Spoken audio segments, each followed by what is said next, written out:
So I got this question a couple times asking if the Witch's Cottage in Hocus Pocus was also a site that you could visit in Salem, and it's not. It was a set that Disney created. However, I did some research and it said that they based the house off of other 17th century homes, including the House of the Seven Gables, which is a real home in Salem, and it's right behind me. So the House of the Seven Gables was built in like 1668, and it was passed down through several generations, and Nathaniel Hawthorne, who wrote the novel The House of the Seven Gables, was friends with the family and spent a lot of time in the house.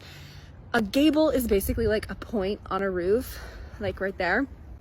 And at the time when he was hanging out there, the house only had 3 gables, and he heard from his friend or cousin or something that lived there about how it used to be different. It used to have 7 gables. So he wrote the story kind of based off of what it used to look like or what he thought that it looked like. So he wrote the novel in 1851. Obviously, it was very famous. And then in 1908, this woman named Caroline Emerton, who's a local heiress, philanthropist, general badass, bought the home, and she restored it to look like it was described as in the novel. So she added back more gables.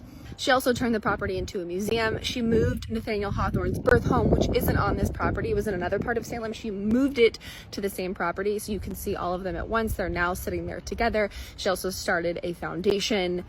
The museum is pretty cool if Salem locals can go for free. I think it's fun because they take you through like secret passageways and into the attic. There is another house in Salem called the Witch House, which you may have heard of. It's on a completely different part of town, and I can take you there right now if you want. So this is the house in town that's nicknamed the Witch House because it is the only remaining house in Salem that has direct ties to the witch trials. The home belonged to Judge Jonathan Corwin, judge of the witch trials. I think it's like $8 to go in. I wouldn't like necessarily recommend it. It is also free to Salem residents. The inside has nothing to do with the witch trials. It's just more like if you want to see the inside of a home from the 1600s. That's pretty interesting. But it's very pretty from the outside, pretty sexy.